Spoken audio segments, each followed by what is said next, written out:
Hetk tagasi võttis Salvest minuga ühendust ja küsis, kas ma saaksin nende smushidest teha paar Instagrami pilti. Kui tegemist on Instagramiga ja tegemist on sellise asjaliku projektiga, siis on see loogiline, et täiskaader jääb veidi väheks. See on Pentaxi medium formaat kaamera. See on suurema sensoriga kui täiskaader kaamerad.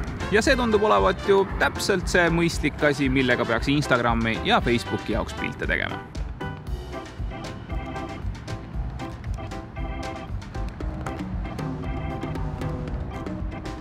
Peale seda, kui ma olen tunde konnanud mööda Tallinnat ja otsinud kohta, kus need paar klõpsu ära teha, jõudsin ma järeldusele, et heast kaamerast üksinda on vähe. Lihtsalt need betoonblokid, prügikastid ja kõik muud asjad, need ei sobi kuidagi selle tootega kokku. Ja teine asi, mis ma avastasin, ma olen totaalselt valesti riides. Mul on väike probleem. Mul on tausta vaja. Kas sa saad midagi teha? Kõrgeim reiting Euro NCAP turvatestides ja iSight juhiabisüsteemid teevad pea võimatuks Subarust turvalisema auto leidmise, ükskõik millise nurga alt ei vaataks.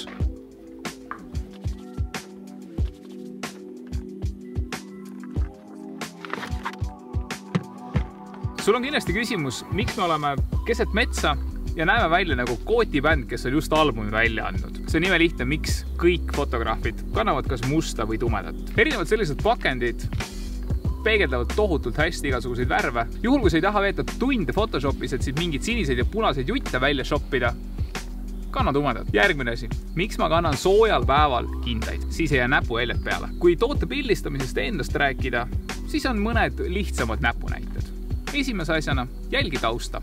Ka seda osa, mis on fookusest väljas, kui seal on mingisugused meeletud värvid ja nii edasi, et nad ei hakkaks sinu põhisubjekte kiusama ega segama. Väga-väga oluline aspekt on kompositsioon. Sa pead enne pildi tegemist teadma täpselt, kus kohas pilti tarvitatakse. Juhul, kui tegemist on Instagrami pildiga, siis tead, et subjekt peab olema lähedal. Juhul, kui sinna peavad mingid tekstid mahtuma, siis sa pead ka sellega arvestama ja nii edasi ja nii edasi. Nii et tea ette, enne kui sa pildistama hakkad. Samamoodi on väga-väga oluline mõelda kõik detailid läbi, mis su pildi peale tulevad. Erinevad sügavused, mustrid, tekstuurid ja nii edasi. Kõik väikesed asjad mängivad väga-väga suurt rolli. Kui sinu kompositsioon koosneb paljudest erinevatest asjadest, mis on ka erinevat värvi, siis jälgi, et need värvid ka omavahel koos toimiksid. Samamoodi on korraliku statiivi kasutamine ning olemasolu tohutult tähtis. Kindlasti katsete erinevate avadega, jälgi ka valguse suunda. Sellepärast, et valgus paneb paika, kust kohast valgus tuleb. Ja nagu me teame, siis valguse teisel pool on varjud. Nii et juhul, kui sa tahad varja, siis tea, kuidas valgus töötab. Kui sa väljas pildistad, siis tea, et kuldetund on kõige ilusam aeg, mil pildistada. Jah, ma pean faktina entima, et see Pentax selliste piltide jaoks on täielik overkill. Need 70 megased failid on lihtsalt nii suured, et sa mõtled 3 korda enne, kui sa päästikule vajutad. Täpselt nii, nagu kunagi oli lindile pildistamisega. Aga meile meeldib overkill. Natukene on tunda, et tegemist on niisuguse mõne aasta taguse seadmega. Teatud asjad, millega me oleme täna harjunud, näiteks puuteekraan, loogiline meetod, kuidas autofokusseerimise erinevaid punkte liigutada ja nii edasi, ei ole sellel kaameral nii loogilised kui mõnel teisel tootjal.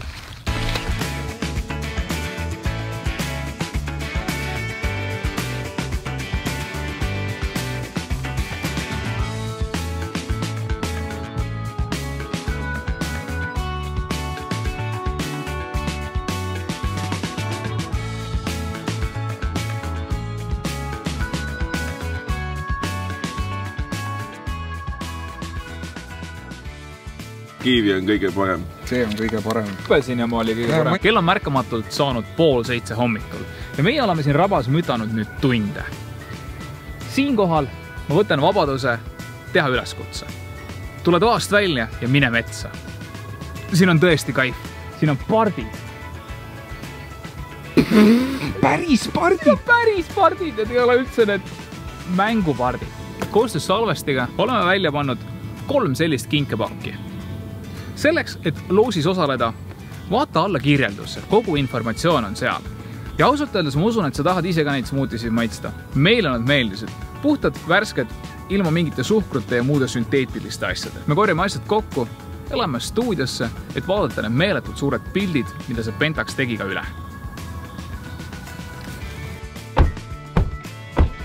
Oh, pane uks kinni. Meie silme ees on esimene ja klassikaline, kuidas ei tohi teha pilti foto. Selle fotoga me üritame aru saada, millised on tegelikult eelised 51,4 megapikslise sensoriga medium formaat kaameral. Hakkame otsast pihta. Nii, nagu mainisin, nii ei tohi pilti teha, aga mõnikord asju juhtub. Esimese asjana teeme lahti varju. Suurt midagi ei juhtunud. Liigutame exposure'it ülesse. Opa! Ja mis nüüd juhtus? See on täiesti eristatav, et siin on inimene. Kui on ikkagi häda käes ja on juhtunud, siis see sensor kannatab. Väga äge. Ma ei kujuta ette, kes rabas nii palju selliseid pimedaid pilte klõpsis, aga see on hea, sellepärast, et see näitab, milleks see sensor tegelikult võimeline on. Ja siit tuli õlg välja. Vähemalt on see õlg eristatav, et see on õlg. Nii, ja taevas on veits puruks. Enam ei ole. Voila. Natuke HDR-iks läks. No dünaamika on päris korralik. Kas see on hea või teeb lihtsalt laisaks? Seda otsustab juba igaüks ise. Vaatame nüüd otsa, millised on selle sensori eelised veel. Kui me nüüd võtame kätte ja zoomime 100% sisse, mis siis juhtub? Boom! Fookus on küll veidi eksinud. Siin on näha kogu seda trükimeetodit, nii et võib-olla nii suureks tootepiltide puhul ei ole vaja minna. Ja juhul, kui me nüüd selle pildi ära korrastaksime, mis siis saab? Suvine, mõnus muhe. No nii. Lihtne ja pehme. Võtame järgmise pildi. Top tipp arvuti maailma moodi. Sellist lömmis pakendit ei ole mõtet pildistada. Siin on taas näha, et pakend on veits kortsus, jubedad peegeldused ja kõik muud asjad, mida tuleb jälgida enne pildistamist, mida me muidugi ei teinud. Küll aga detail on päris kena, oleme ausad. Võtame eksperimendi kokku. Selle sensori dünaamika ning detail on maagilised. Kahjuks aga kõige rohkem vedas alt autofookus. Kas ongi tegemist keskpärase süsteemiga või medium formaadi normiga? Meie jaoks oli see esimene kogemus just sellist laadi kaamera kasutamisel. Ehk tegime midagi kapitaalselt valesti. Kui nii tunned, viska alla kommentaar. Pentaxi kasutamine, kui faili suurus välja arvata, on sama raske kui keskmisel Pro-seeria täiskaader aparaadil. Nupud on võrdlemisi loogilistes kohtades, menüüd on veidi vananenud, aga arusaadavad, käes püsib turvaliselt ja mugavalt. Siinkohal me õppisime, et enne hea tulemuse saamist tuleb seada endale selgeks saada, mõista nii enda kui aparaadi limitatsioone ning kõvasti harjutada. Selle masina põhiline kasutaja on siiski professionaalne fotograaf, kelle klientideks on pikslipiilujad või inimesed, kes on kindlad, et täiskaadri tunnetus pole piisavalt sügav.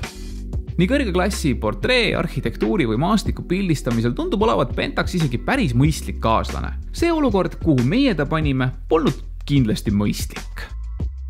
Sotsmeedia jaoks saab suurepäraseid pilte 10 korda odavama komplektiga teha. Vajuta palun subscribe nuppu. Sellega aitad meil sisu ka edaspidi toota. Raba oma laetud akuga pildimasin, mine õue, koge maailma ja jaga seda kõigiga. Kaamera ei tee pilti, sina teed. Aitäh!